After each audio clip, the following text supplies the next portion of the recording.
Well, hello again. Welcome to Horror in Detail. Today we are going to share Wendigo encounter stories. First story. By you/Spazzies_ here. I survived a Wendigo. This is not the first story. The first one will be posted after this. My apologies. I've been hidden for a while now. You know that feeling of your home being the safest place on earth, as if it was an impenetrable fortress? It's a foreign feeling. Well, as it turns out, it only resides when you feel as if there is a trust between you and nature. And when you have broken that wall with an entity, you've lost the feeling. The happiest feeling of them all, safety. My home was a sanctuary at one point. You could confide in it for days, if you wished.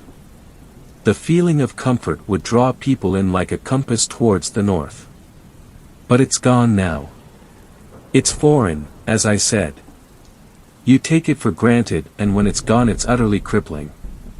You have to hide, you have to run, just to try to find solace in a place that has none. It's in my house. The feeling is gone and it's in my house. I've been hiding in my cleaning closet for around 2 hours, pretty sure, and I don't know how long else this will last as the Wendigo is out for my blood, in my own house. I'll elaborate, but I don't have much time. Last week it started with the taunting. The hello s and the jack s still bumbling around in my mind as I type. The beast taunted me. Its bravado-packed lungs wanted to tease me and get me to move from sanctuary to catch a kill, and that doesn't make me scared, it just pisses me off. It started with the taunting while I was camping, and when I got fed up, I yelled back at it, and many reverb voices came and yelled right back at me, including my dead elderly neighbor, its early prey. Then it followed me. I screamed at it, I shot at it, and I ran home, as it was the safest place for me. And I wasted all the ammo on the damn kill. I sat there, for whatever feels like forever ago now, in front of my door, blocking it. But the creature is smart, found a way onto my leveraged patio, and glazed in my window. Then came the tapping. The slow consistent tink-tink-tink on the glass. It was soft, and the monster crouched down to not peer in the window, but the tapping, it was worse. It grew, slowly rising from the soft tink-tink-tink to thuds against the glass, slowly cracking the canvas from the middle out, until I heard it. Hello. The glass crumbled. It crawled, and within the next second, the shards distinctly crunching under the weight of the thing. By this point I had my back turned, behind the door, so I had no visuals. The only thing guiding me to that thing was the soft smushing of the carpet under its feet, leading directly to the closet I was in.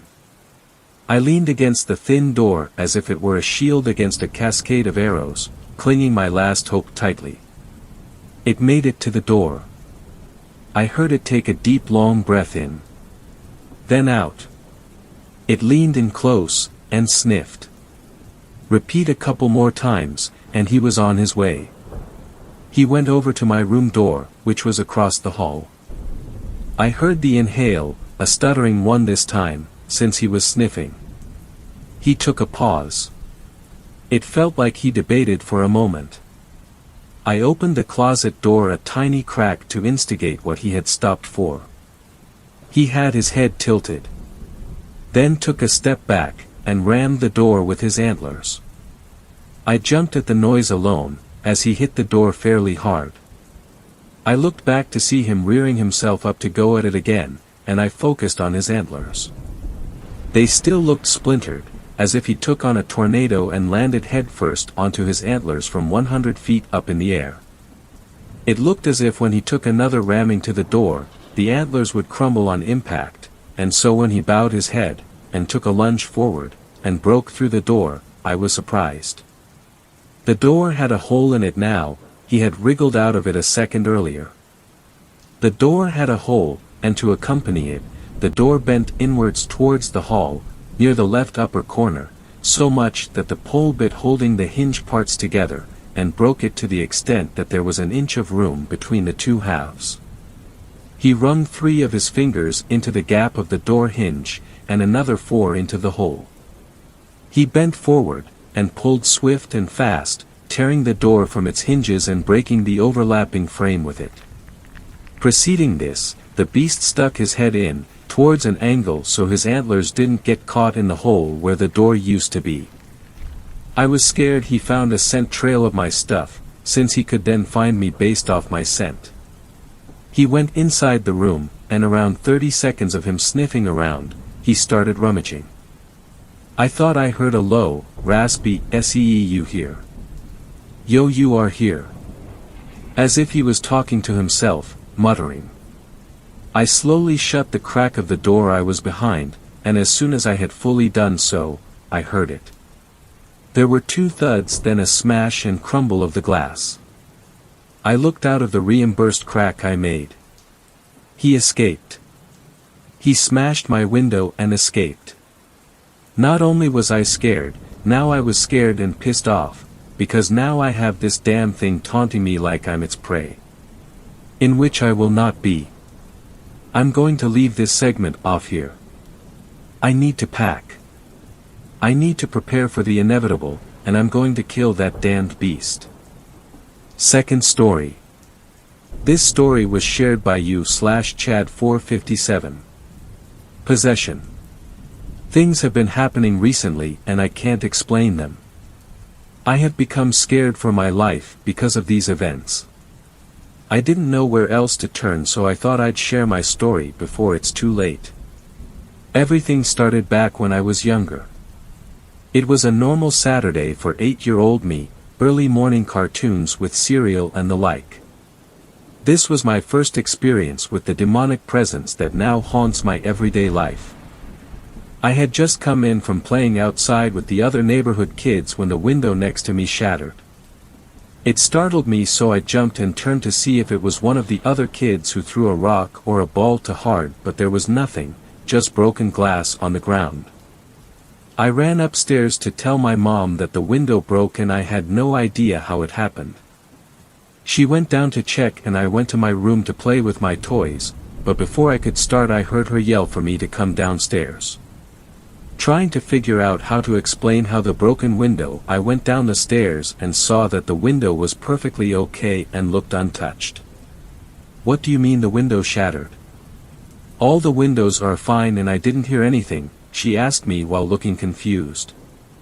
I started to say how I knew it was that one and that I saw it laying there broken, but she cut me off, telling me to stop playing jokes and to go upstairs.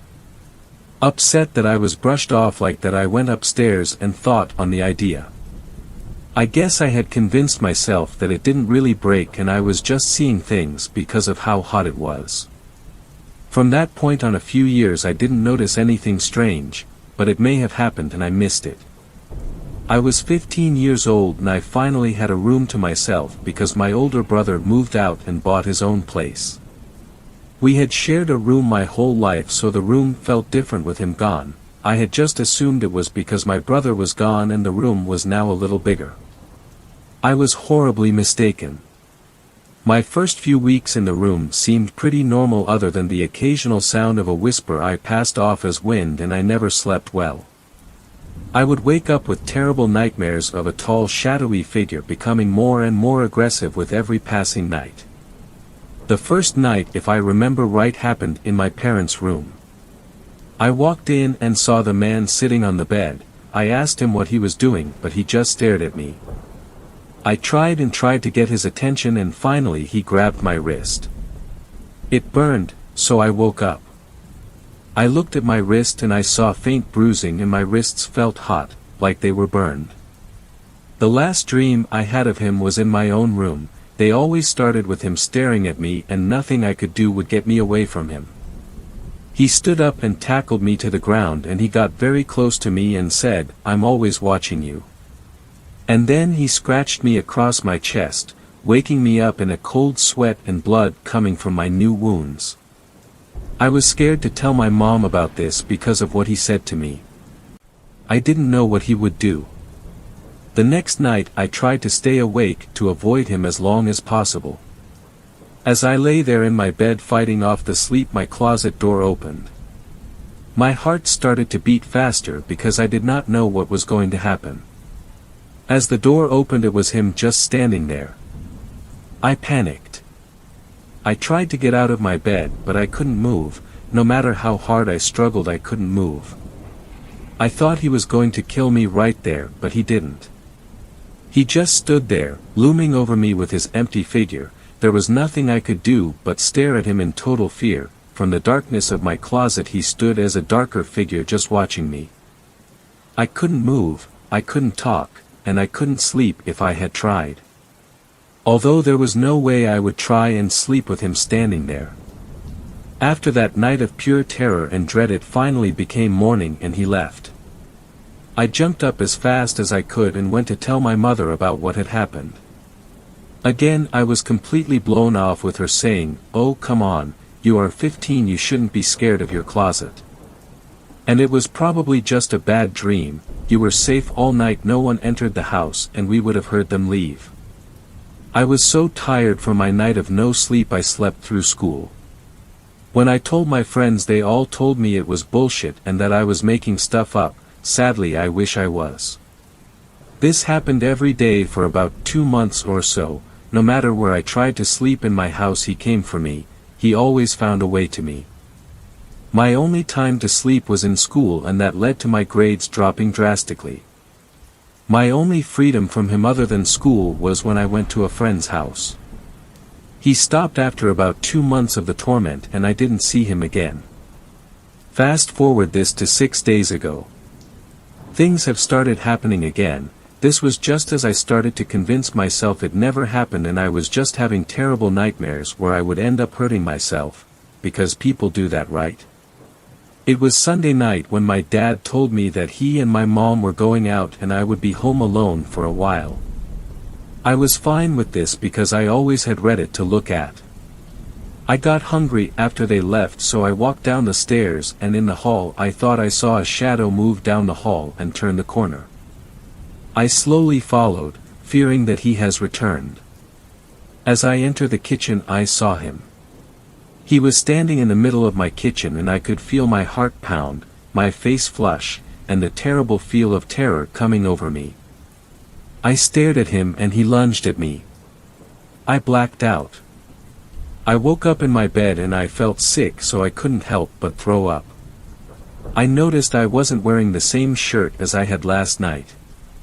And was that all just another dream?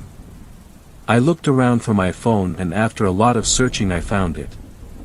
I open it and see the date, 7:56 p.m., January 19th, 2012. Where the hell was I for the last week? I looked myself over for any injuries in hopes of finding out what had happened, and I saw my scars on my chest looked cut again.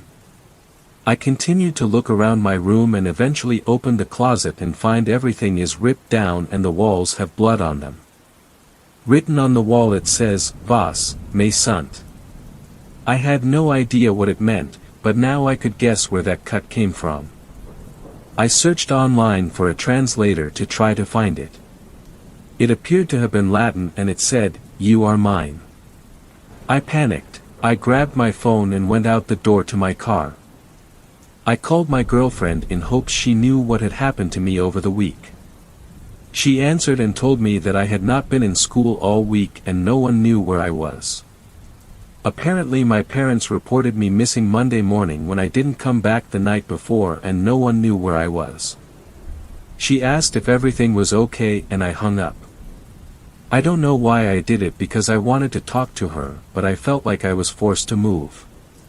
I got in my car and drove. I drove fast. And as suddenly as I stopped having control a few minutes ago, it was gone and I was in control again. I knew it was the same demonic spirit that has haunted me my entire life finally trying to take control. I tried to get home so I could think of what to do next. I looked in my rear view mirror and he was there behind me in the back seat of my car. He grabbed my neck and started to squeeze. I had to use both hands to try to fight back, but it was no use. I couldn't touch him and I was fading fast. Since I didn't have control of the wheel, the car went off-road and slammed into a tree. Thankfully someone saw this and called an ambulance. I woke up today in the hospital with my parents and police around me. They asked me where I had been all week and how I crashed, but I had no idea what had happened during the week. I didn't know what to tell them. I did, however, tell them about all my other experiences with this demonic presence and how it was trying to kill me. This time they believed me and they started to panic, but I started to feel his presence. My parents left me to go and try to find someone who could help me, a paranormal team or something. This is now the point where I reach the present and am currently typing this from my hospital bed on my phone. I don't know what will happen to me tonight and I am afraid for my life. Third story. This story was shared by you/Queen Meowko. The Wendigo. I am a fan of horror games. I don't play them, but I love watching my favorite YouTubers play them. In fact, my favorite YouTuber who used to play horror games is H2O Delirious. One of my favorite game that he played is Until Dawn. I love it because it deals with a cultural monster, the Wendigo. The Wendigo is a monster who craves for human flesh. Wendigos were once human, but because they started to eat human flesh, they turned into Wendigos. Wendigos are able to imitate other people's voices to trick their prey. Wendigos are able to hear heartbeats from miles away. They are also really fast. I am starting to go off topic. Here is my story. I had my own experience with the Wendigo. I live in a small town near the forest. I won't reveal where the place is because I am still afraid that it is still there. A friend and I, a female girl that is a year younger than me, decided to walk in the forest by ourselves. There aren't any dangers in the forest since we were still close to town. We stumbled upon a 2-story, worn-down cabin while walking near the outskirts of town. Most of the second story was non-existent. It seemed strange that it was still up and no one torn it down. Before I was born, the people of this town torn down all buildings in the forest for reasons unknown. I tried asking my parents, but their response is that it was very difficult to aid people who lived in the forest. Anyway, my friend and I got very curious and decided to check it out. We were quiet upon entering the cabin, which now that I am looking back at it, I am very thankful that we were quiet. At the time we were quiet in case there was a homeless man sleeping or a dangerous person in there. It was still daytime when we were exploring, so we had plenty of light in the cabin, but there was one part of the cabin that was covered up. There was a black tarp that covered a doorway to some room. We never went near the doorway. We were both scared that we would get jumped by someone. My friend and I both agreed to stay clear of that area. Throughout the exploring we both noticed that there was a faint, disgusting smell. The smell lingered only on the first floor. Though the reason is because since the second floor is open, the wind would blown off the smell away. Plus there must have been dead animals beneath the floorboards or something. It was only when we got near the closed-off room did everything went downhill. Both my friend and I started to get a bit louder since we did not hear anybody in the building. When we got near the hallway of the room, the smell got drastically stronger. Then we both noticed that the tarp had moved ajar. The room was still too dark, but I could have sworn that there were a pile of bones. I noticed that my friend gotten slightly scared because neither one of us had gone 8 feet near the room. My first thought was that someone was living here and that we should get out quietly in case the person was dangerous. I signaled my friend to be quiet and to follow me towards the back exit. As we were about to leave, we heard a familiar voice. I looked at my friend and I could see in her face confusion.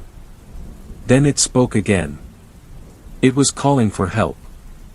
We both continued to stand near our exit, frozen in shock. Who could it be?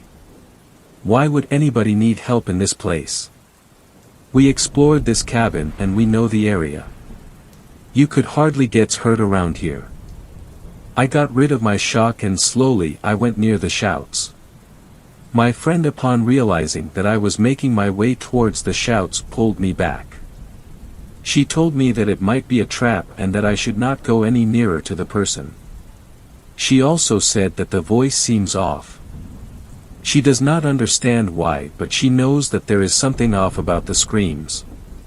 No later, when she said that, we heard some other people shout if the mysterious screaming person was okay. Quick movements were heard somewhere in the cabin. Fear struck us both and we slowly walked backwards to the door. The movements that we heard seemed inhuman.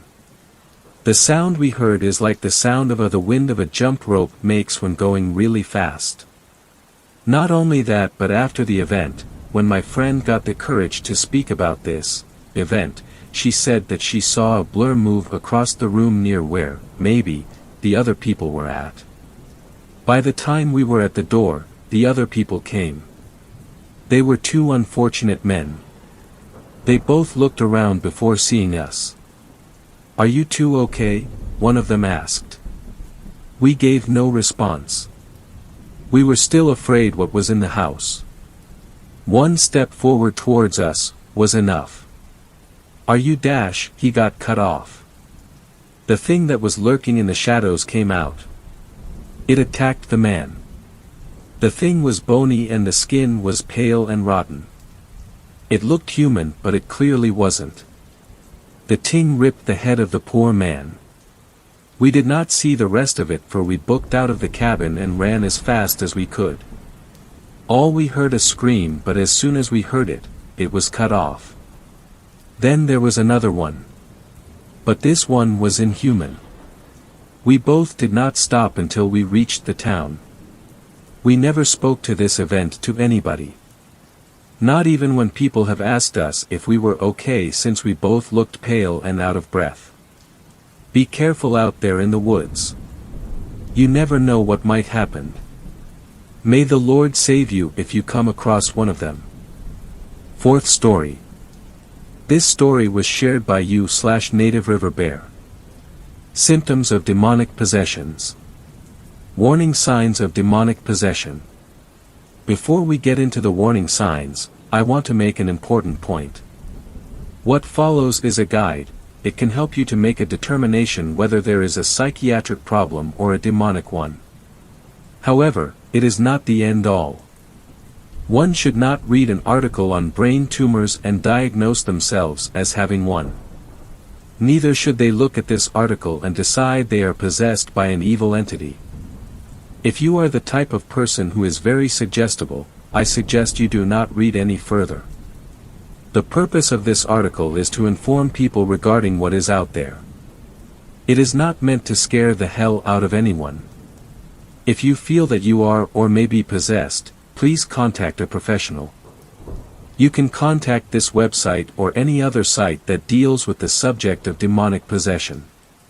Do not diagnose yourself. Demonic possession is a very rare phenomenon. Although it happens more often than people realize, it is still considered rare. Science has swept away much of what used to be considered demonic possession. Diseases of the mind such as schizophrenia, Tourette syndrome and various forms of psychosis were once regarded as surefire signs that diabolical infestation was taking place. We have come a long way over the years, and many of the people suffering from the above diseases can live active lives while on medication. Many use this as proof that possession does not exist. After all, some reason, science has proven that it does not exist. The church fuels this line of thinking today. In this modern era, the church seeks to write off the devil as a concept, as opposed to being an intelligent force. However, it is flawed thinking. For openers, science does not have close to all the answers, and science is always changing. What we once believed as scientific fact now comes under scrutiny itself. In addition to that, there are some very unusual manifestations that take place in demonic possession. These things cannot be explained by science and they offer no cure for them either. It is true that in past centuries, mentally ill people were subjected to difficult exorcisms and the results were poor.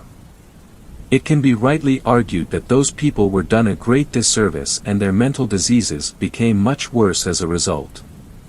Whatever else was wrong with them, they were branded as evil as a result of the exorcisms.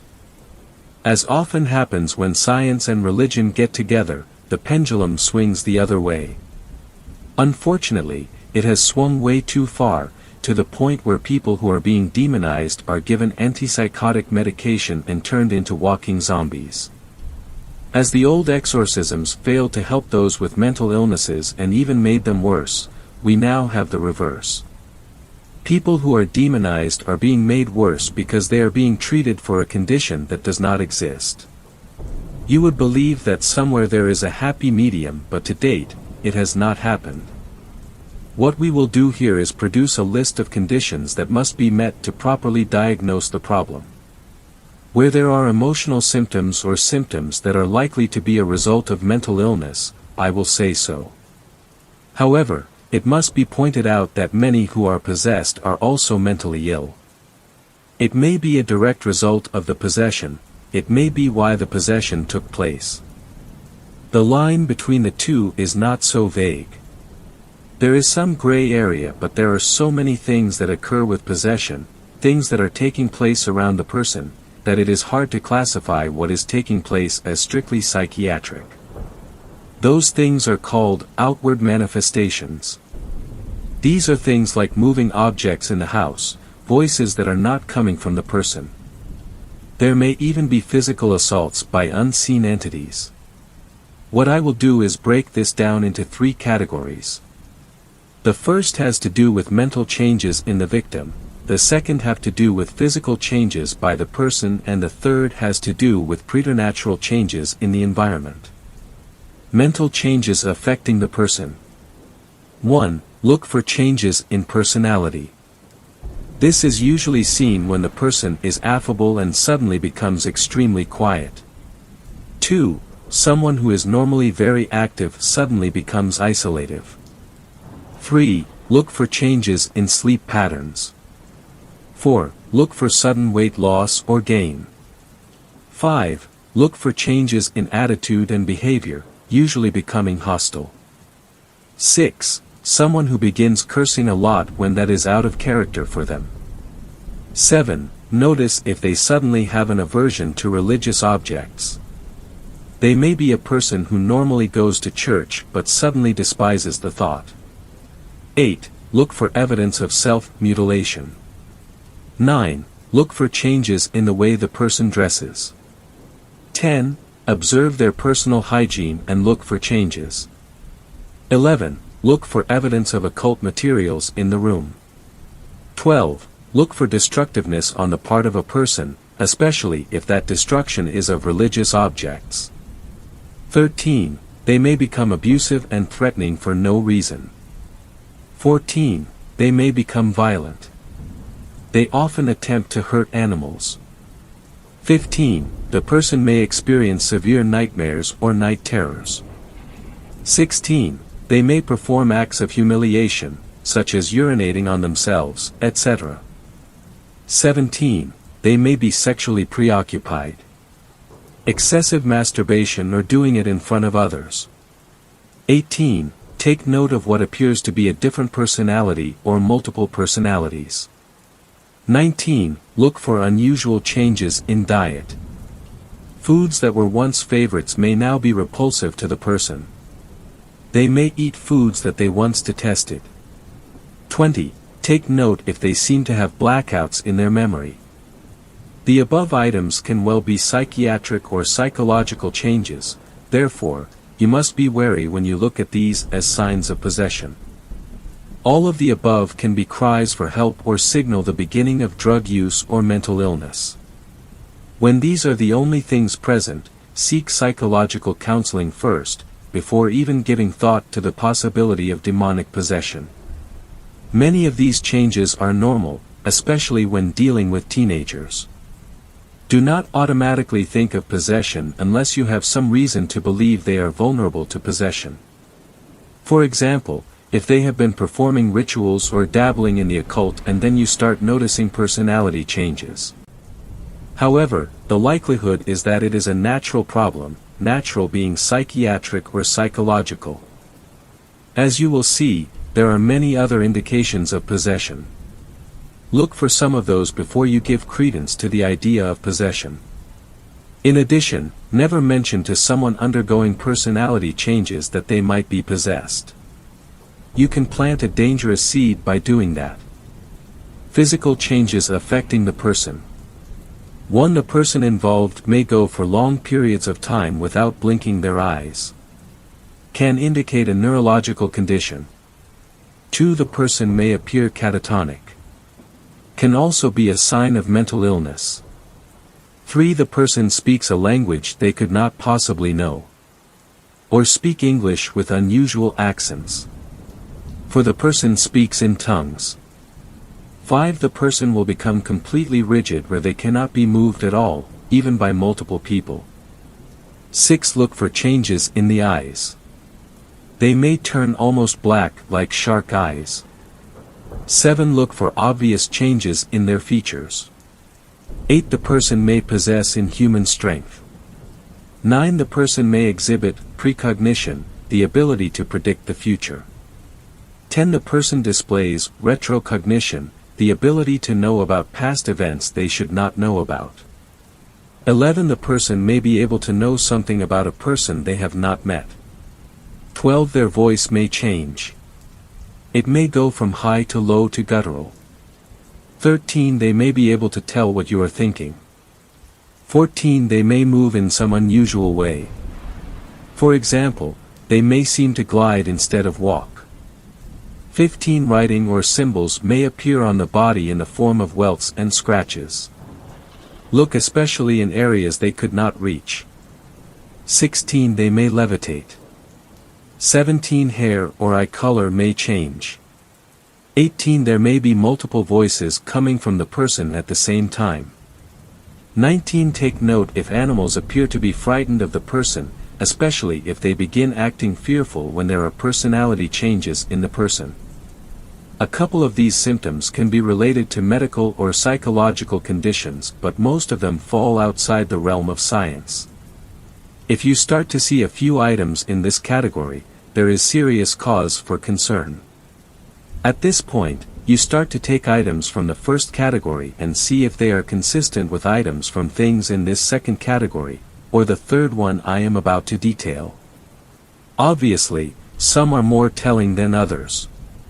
You have to give weight to the values and you try to make a determination. The Holy Spirit should be called on for guidance and discernment, especially where there are only vague manifestations. Outward manifestations.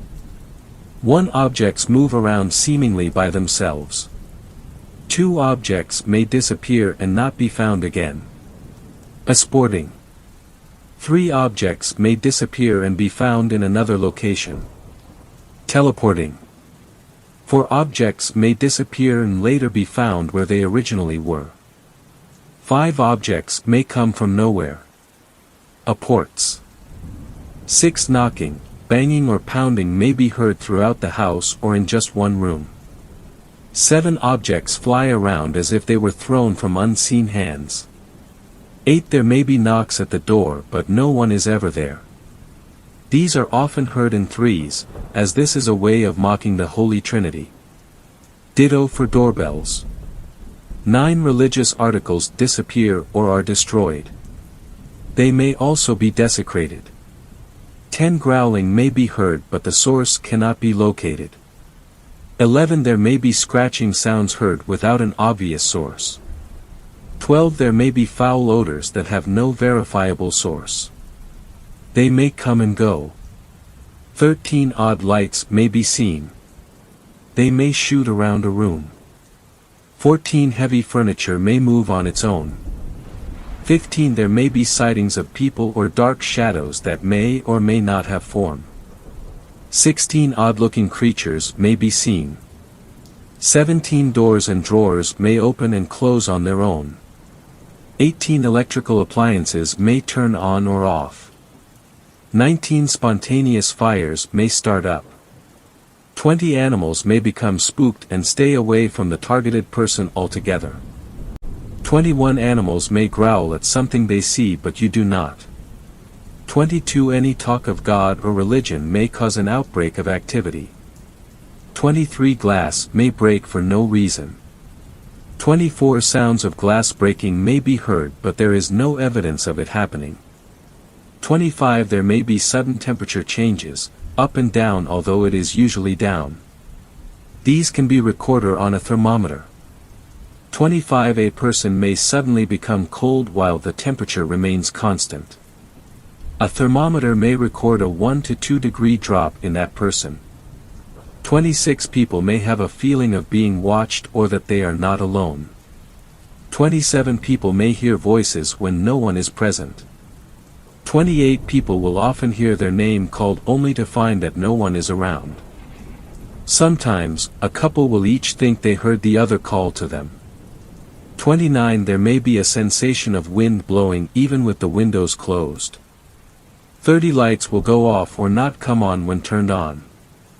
31 Apparent retaliation after some attempt to stop the activity.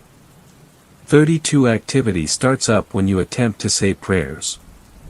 33 Apparent retaliation if a clergyman has been to the home. 34 Physical attacks. It might be in the form of punching, scratching, biting, hair pulling, etc. 35 Psychological attacks. The devil knows your weaknesses and will try to exploit them. Someone who feels ashamed about something will have an increase in that emotion. The same is true for depression, anxiety, and anything else you can think of. 36 Sexual assaults. This can run the gamut from fondling to actual penetration. This can occur in males as well as females. 37 Levitation of objects or people. A fair number of the items listed in the above category could be the result of a human spirit. This is why you have to look at all three columns together to get a fair sampling. If any of the above takes place and stop when commanded to in the name of God, or if holy water stops the activity, that is a good sign of a serious problem. However, judging one or two items by itself is not a large enough sample to conclusively prove the influence of something diabolical. The Roman ritual does not require a specific number when it comes to proving that something demonic is taking place. Rather, what you have to do is paint a picture, of sorts. Consider all of the evidence together before making a determination. It is also very important to rule out what you can as being natural in origin. Take into account that when people are frightened, their senses sharpen and every sound appears ominous, even natural, everyday sounds. Imaginations will run wild when one believes that something evil is taking place. That must be considered when someone comes up to you and tells you that they believe a house is haunted or a person is demonically possessed. While you cannot be close-minded, you must remain skeptical. Rushing into an exorcism where one is not necessary can have serious consequences. If a person is suffering from a mental illness, an exorcism will only exacerbate the situation. The person may now believe they are evil. If the exorcism is being done on a house where it is not needed, it can attract attention and stir up trouble where there was none before. In this field, better safe than sorry does not apply. An exorcism is a very serious thing and it is extremely dangerous. It can have serious consequences. Where evil is involved, the person who is called on to combat it is in serious danger, and if they are not careful, the consequences can be horrendous. It is not something to be played with. Only someone who has had experience in both the supernatural and church teaching should even attempt to perform this rite. It is best if that person has been ordained as an exorcist. During an exorcism, anything or nothing can happen. There is no set standard. In some cases, all hell seems to break loose, In others, not a peep is heard. Sometimes the smell of roses permeates the location, a positive sign that the entity has been expelled. However, it can take some time before you are sure an exorcism has worked. Sometimes the ritual forces them into a state of dormancy. However, at a later date, the problem may arise again. In many cases, multiple exorcisms may have to take place. The devil can be a persistent force and it will hold on for as long as it can. It sometimes comes down to attrition. The person who performs the exorcism must know the risks. There is likely to be retaliation, so that person must stay in God's light at all times.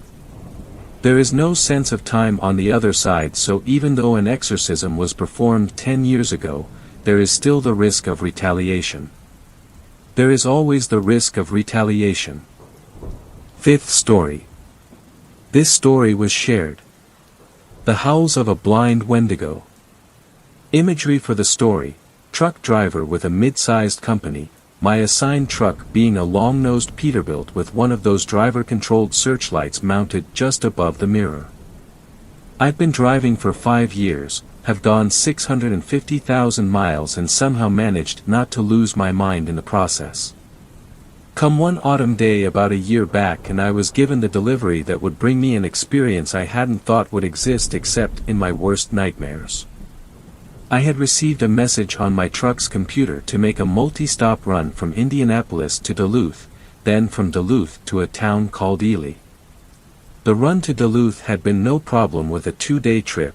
The run from Duluth to Ely seemed a bit trickier, what with the quickest, legal, run being Minnesota Route 1 from Minnesota 61.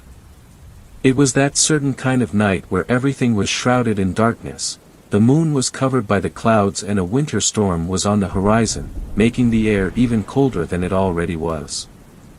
I figured that I deserved a nice warm cup of coffee after this drive was over. The drive along 61 was uneventful with only a couple of cars and semi-tractors on the road this late into the night. The radio was calling for a light forecast of hazy rain with a relatively thick fog until that afternoon, all the more reason to get this run finished, I supposed. Sometime along Route 1, my trailer began shaking violently with my truck having difficulty in pulling along a flat line of grass. I noticed one of my tires on my trailer had ruptured. Annoyed with losing time, I pulled into a small grove and parked along a worn dirt path facing the highway. To rear of my tractor was a thick bundle of northern forest that likely hadn't seen human tracks in decades. A quiet wind washed over me as I relayed a breakdown message to my company, receiving another that a tow wouldn't be out until the morning. No problem, I've got a fridge full of food and a satellite for TV. Several hours passed as I laid in my bed. A windstorm woke me up as I tossed and turned to gain my bearings. That wasn't wind I was hearing. The best I can describe it is the sound of metal sliding against metal, like the brakes of a locomotive. The noise was some distance away, roughly a quarter mile to the rear if I had to guess. The noise was getting closer, more to the left of my truck, somewhat about the front of the trailer. I could hear what sounded like tapping fingers or claws against my trailer. The sound of hoofsteps marching through the thick grass alerted me to the fact that this may be just a harmless animal. Wishing to take a look and ease my nerves, I slid the curtains open and came face to back with the stuff of nightmares. The antlers reached to the top of my truck's windows. The creature brandishing them was a haunched-over, bipedal mass of skin and bones with the skull of some deer or elk. Fearfully, I turned the searchlights on to get a better look at the thing in question and to hopefully frighten it off. I wish I hadn't. The light itself hadn't alerted the creature, but me moving myself in the truck had set it into a hunched-over stance, keeping an ear open for some form of prey, I presumed. I noticed empty eye sockets that seemed to go on forever that slotted into the ancient skull of some sort of deer or elk. I was afraid of turning the key in fear of rousing this monster's predatory hunger. It looked near starvation, as though it had been years since it last ate. I sat and waited. It was near 5 o'clock, the tow wouldn't come to work until around 7. A buck, roughly a 10-pointer, meandered into the field before spotting the creature in question. This thing has to have some great hearing since it didn't see the deer wander across its sight lines. It was blind, had to have been. Moments passed before the buck began chomping on berries from a nearby bush. The blind monster heard the sounds and pounced. From 15 feet it took all but 5 seconds for the buck to have been gutted and torn apart. The creature didn't seem to want the buck for food, more or less rather for twisted enjoyment.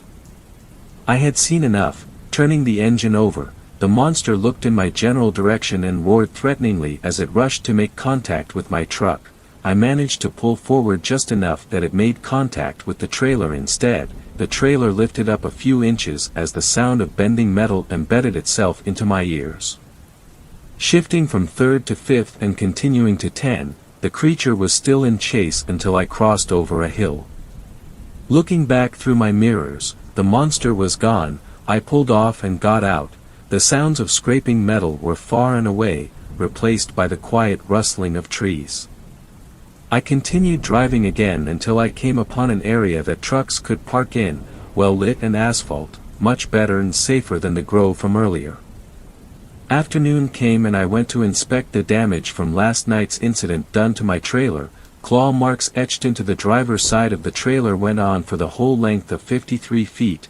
A massive dent roughly 2 feet from the truck itself reminded me that I wasn't just fortunate to be alive, I was damn lucky. The delivery went off without complication since the tow only had to change a tire and I went home several days later, the creature still on my mind. I went online to figure out, bluntly, whatever the hell it was. The skull of a deer and possible bloodlust for people brought me to several conclusions, the most effective that I was either losing my mind in the mountains or that I had come face to face with an American Indian folklore nightmare known as the Wendigo, essentially what becomes of you if you cannibalize on human flesh. I've no plans on stopping on Route 1 overnight again. Talks with the locals included everything from ghosts to, of course, that same Wendigo I had encountered. I went on Route 1 again last week. The sounds of scraping metal were heard once more and I saw a shadow move across the forest at a blistering speed. I noticed that it didn't get too close this time, just close enough to see the fog from its breath. It knows who I am. It's just waiting for me to let down my guard. Sixth story. This story was shared by you/Barkianisbeast. Sleep paralysis is a doorway to possession.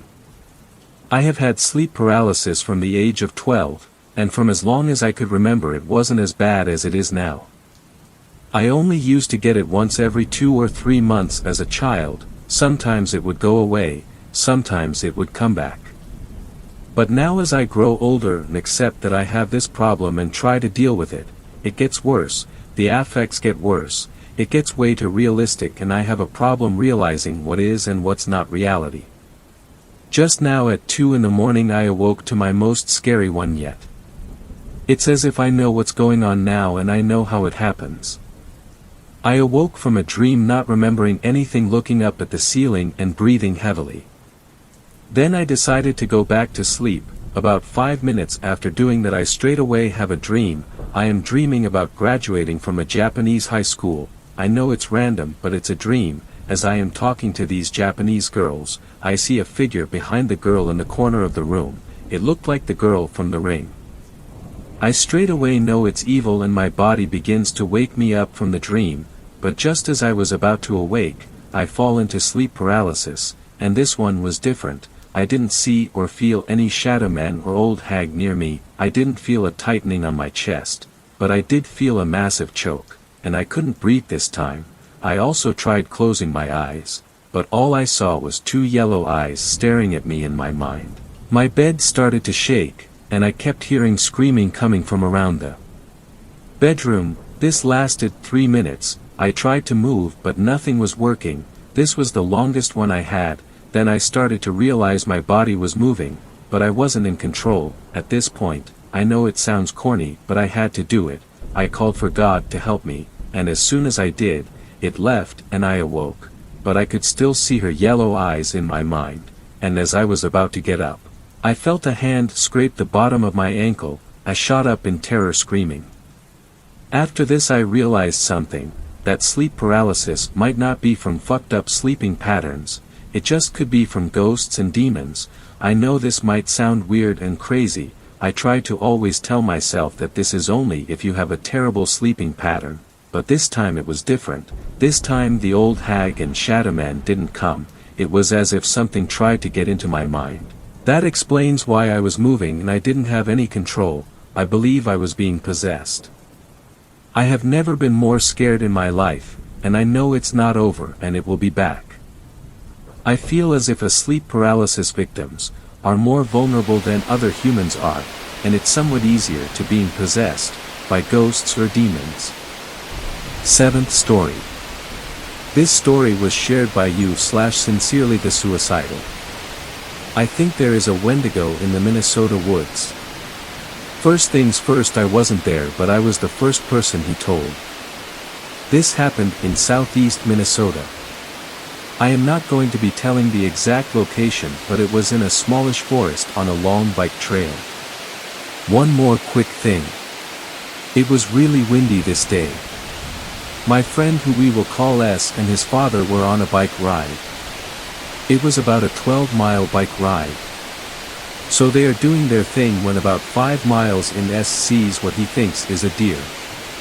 They keep going and S sees a flash of brown next to them in the trees, and it is like this thing is running next to them. Like keeping pace, but he doesn't hear anything. He points it out to his dad and his father says that it's probably a deer, but he agrees it is really weird, so they keep going. They get to this little beach where they usually rest and look at the river. S notices something feels off. He notices that first of all there is no trees swaying.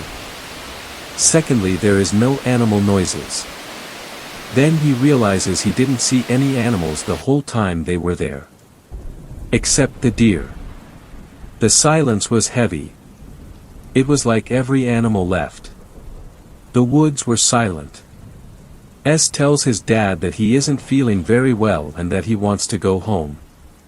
His dad begrudgingly agrees. They get on their bikes and S is almost hyper-aware of his surroundings. They go for a while until S sees a flash of brown again and antlers. They keep going until they hit this clearing. The clearing looks like a big field with trees around it and a bike trail through it. As they enter the clearing, S looks back and there is the fucking beast standing on its hind legs, and he said it was like 9 feet tall. It had antlers and it looked like it had a deer head or some shit. He said he was terrified. They finally got out of the woods and the wind was back and there was animal noises again. I think this was a Wendigo, but I am not sure. I honestly don't know if I believe him, but we are in Minnesota and it wouldn't be impossible, but are we a bit too far south for Wendigos? If you have any ideas or theories, please let me know. Okay, apparently I haven't hit the minimum word count, so I'll give you more minor details. We are pretty much at the bottom of Minnesota. Nowhere close to Rosisu, Minnesota. Like I said, it was really windy this day, like really windy. I think S is kinda sensitive to the paranormal. Just a little bit. Although the Wendigo isn't really paranormal. They have been biking on this trail before. They didn't go the whole way, they went about half. I think it is too short to be a Wendigo. Is it possible it is a skinwalker? I looked on a map and the tribes that were in this area were the Dakota Sioux. This area usually has a lot of wildlife. It was before noon when this happened. He didn't see any other people other than him and his dad. Neither of us know what to think about this. I'll ask him about what it smelled like or if it smelled weird in the area. Thanks a lot for watching the video till the end. Subscribe to our channel Horror in Detail. Drop your opinions/suggestions in the comments section, and like the video as it helps with the YouTube algorithm.